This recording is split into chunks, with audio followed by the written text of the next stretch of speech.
Yes, correct.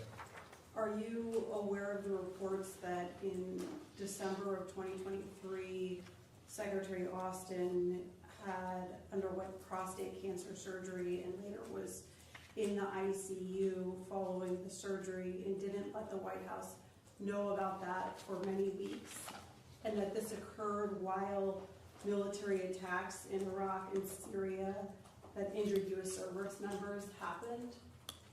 I have read that account. I had no firsthand knowledge of it. I was not at the White House in late 2023.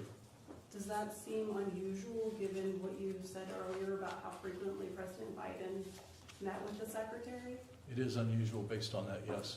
Sunlight is the best disinfectant. And today, Republicans turned on the floodlights when a former Biden chief of staff was asked a simple question. Does that seem unusual? The entire narrative started to collapse.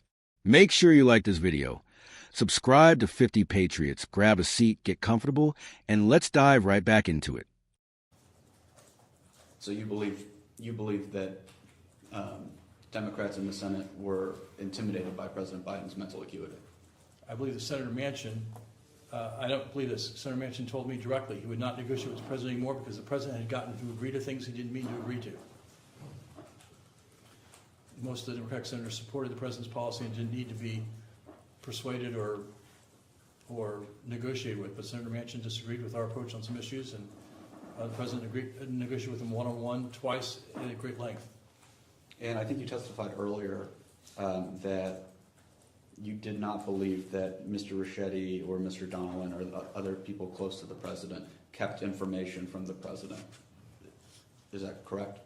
That is my understanding based on what I knew. I was not working at the White House in 2023 and 2024, so I had limited access to information about that, but that was my understanding or belief. Do you believe that it would have been negligent for Mr. Ricchetti or Mr. Donilon to withhold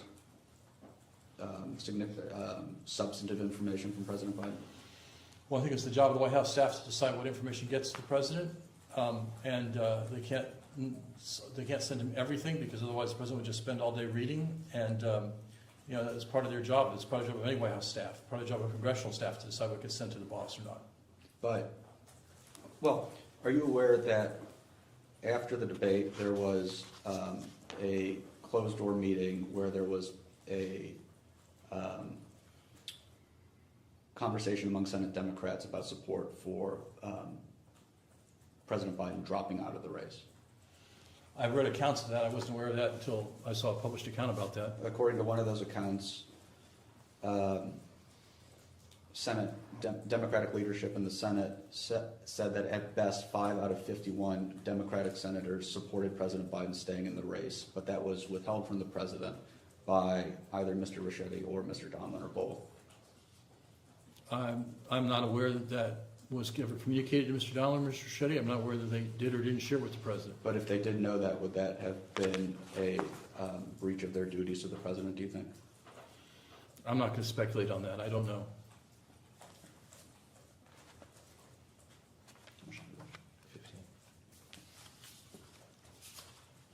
Also, I do want to add one thing here. I read in one of the excerpts of one of these books that Senator Schumer had the view that President Biden should drop out, but he explicitly said not because of his mental acuity. He just thought that he was too far behind in the polls to catch up. And so a view that the president should drop out might not be a view about his mental acuity, it might just be a view about his political viability. Well, why was his political viability tanking, in your opinion? In my opinion, part of the reason was the number of Democrats calling for him to drop out was reassuring to Democratic voters, of course. Inflation remained a challenge, and I've always thought President Trump's a very effective candidate. You mentioned earlier that President Biden met frequently with Secretary Austin. Is that correct? Yes, correct. Are you aware of the reports that in December of 2023, Secretary Austin had underwent prostate cancer surgery and later was in the ICU following the surgery and didn't let the White House know about that for many weeks, and that this occurred while military attacks in Iraq and Syria that injured U.S. service members happened? I have read that account. I had no firsthand knowledge of it. I was not at the White House in late 2023. Does that seem unusual, given what you said earlier about how frequently President Biden met with the secretary? It is unusual based on that, yes. Like I said, when I was Chief of Staff, Secretary Austin saw the President at least twice, if not 3 or 4 times a week, as did General Milley, as did the Director of Central Intelligence, Mr. Burns, and the Director of National Intelligence, Ms. Haynes, saw him almost every single day.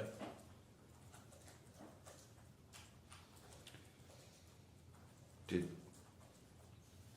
both CIA director and DNI were elevated to cabinet positions at the beginning of Biden's term? I Is believe correct? that DNI was elevated to cabinet status at the beginning of the term. I don't believe Mr. Burns joined the cabinet until 2023. Okay. DNI Haynes, you said, met with President Biden almost every day. Almost every day. She almost always attended the presidential daily brief, which the president took every morning, every weekday. That was going to be my question, if she was the daily briefer. She was not the briefer. A briefer would accompany her, but she would attend the briefing. At that time, did ODNI have office space in the executive office building, or was she commuting in from McLean every day? I don't know how she got there or where she had been before she got there, but, you know, she was in the Oval Office. What's our time? 10. Yeah, we'll stop there for now. Okay, thank you. This hearing absolutely favored Republicans, and for one simple reason. They controlled the questions, the timeline, and the facts Democrats didn't want discussed. Republicans weren't grandstanding. They methodically walked the witness through a series of uncomfortable realities. Senate Democrats privately doubting Biden's leadership. Senior staff deciding what information the president should and shouldn't see. And then the bombshell. The Secretary of Defense hospitalized in the ICU during active military operations without the White House being informed for weeks. That's not a talking point. That's a national security failure. And notice what happened every time the questions got sharp. I don't know. I won't speculate. I wasn't there. That's Washington code for damage control. Republicans didn't need accusations. They let the witness admit on the record that this situation was highly unusual given how often the president met with his top defense and intelligence officials. This hearing was conducted under Republican oversight, and that matters. The GOP set the agenda. They framed the issue as competence, transparency, and command authority, not partisan spin. Democrats, meanwhile, were left defending secrecy and downplaying concerns voters already have. The most devastating moment wasn't shouting. It was silence. Silence when asked whether withholding critical information from the president would be a breach of duty. Silence when confronted with the idea that top Democrats may have lost confidence behind closed doors. Republicans didn't have to exaggerate. The facts did the work for them. This is exactly why hearings like this terrify the Biden White House. Not because of politics, but because once these questions are asked publicly, they can't be unasked. Drop your thoughts in the comments below. Like the video. Subscribe to 50 Patriots. Share this with friends who follow political hearings. And see you in the next one.